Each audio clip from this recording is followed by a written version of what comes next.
What? Welcome to the Amazing Digital Podcast. My name is Caine from the Amazing Digital Circus. I'm your master, and I'm here to bring you the most jaw-dropping, heart-stopping, mind-bending paraphernalia you've ever laid your eyes upon. Isn't that right, Bubble? That's right, Caine. Can't wait to see what you've been cooking up for today. Well, let's not waste any time. Let's get right into the show. Yeah, so essentially, this is our podcast where we talk about economics, and actually we're changing the podcast name. No, pal. This is my podcast, and I choose the name. It's my trademark. Well, actually, no, it's not. It's our podcast, so we should both get a say in these things. No, I chose the name, and it's final. Let's just get on with the adventure. Okay, whatever. We have 2 guest speakers joining our podcast. Come out, you guys.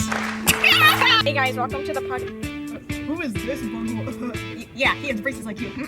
What? My name is Fugger from Bridge Kids. I invited you on the... Whoa! Hey, butthead. She speaks Spanish.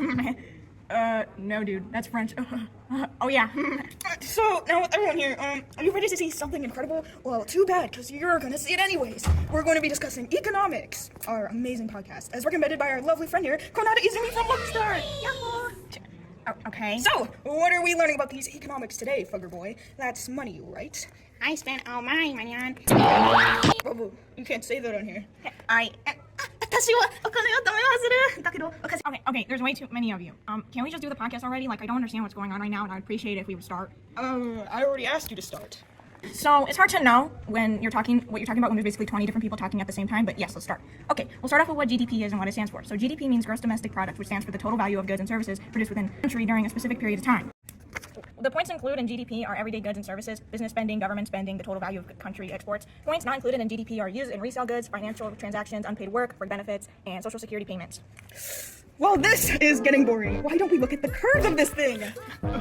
Whoa, Beavis, you said curves. Yeah, curves.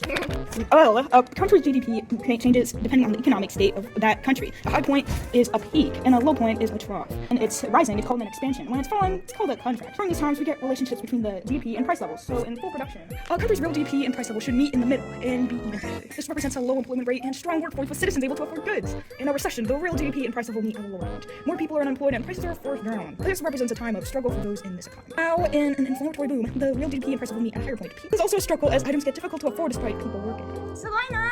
I maintain a perfect economy for my lovely circus members. They're all over the right now. So educational! Oh, okay. No one cares about your dumb circus. Okay, so the last thing we're going to talk about is fiscal policy. Fiscal is the government managing its funds, and fiscal policy that. So let's start talking about how self-adjustment works and how it shifts SRAS on a graph. So self-adjustment is when free market economy closes output gaps without the government help. For the graph, instead of shifting aggregated demand, the economy fixes itself over time by shifting the short-run aggregate supply, which was mentioned in the beginning. That's what SRAS stands for.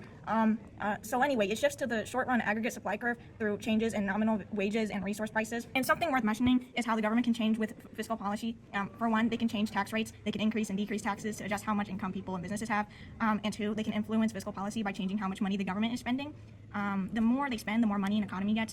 This usually goes to public services and buildings. And then when they decrease spending, it cools down inflation and prevents national debt. What is this butt munch talking about? Yeah, really.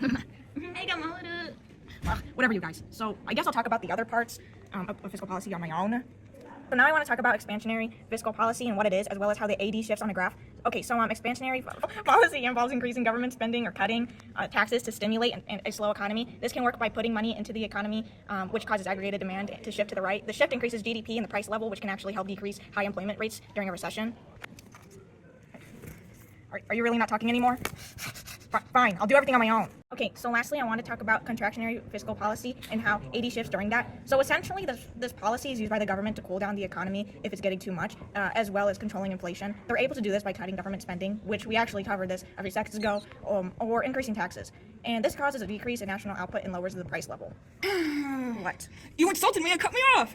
You literally did that to me a million times. What is the difference? Actually, no, it's not. We agreed to do this podcast together, but you keep making it all about you. You're so selfish. Do you ever listen? Yes, I do. You're selfish. Our kids are all bored of their minds. Oh, yeah? Well, at least I'm actually talking about the topic and trying to teach people something. You're the one to talk about board gaps. It doesn't matter.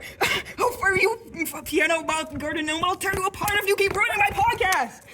What are you even talking about right now? You're literally making no sense. I'm supposed to be our podcast and not about you. I'm done with you. What?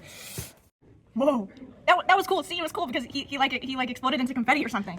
I'm done with all of you. If you can't appreciate my podcast, then just leave. Okay.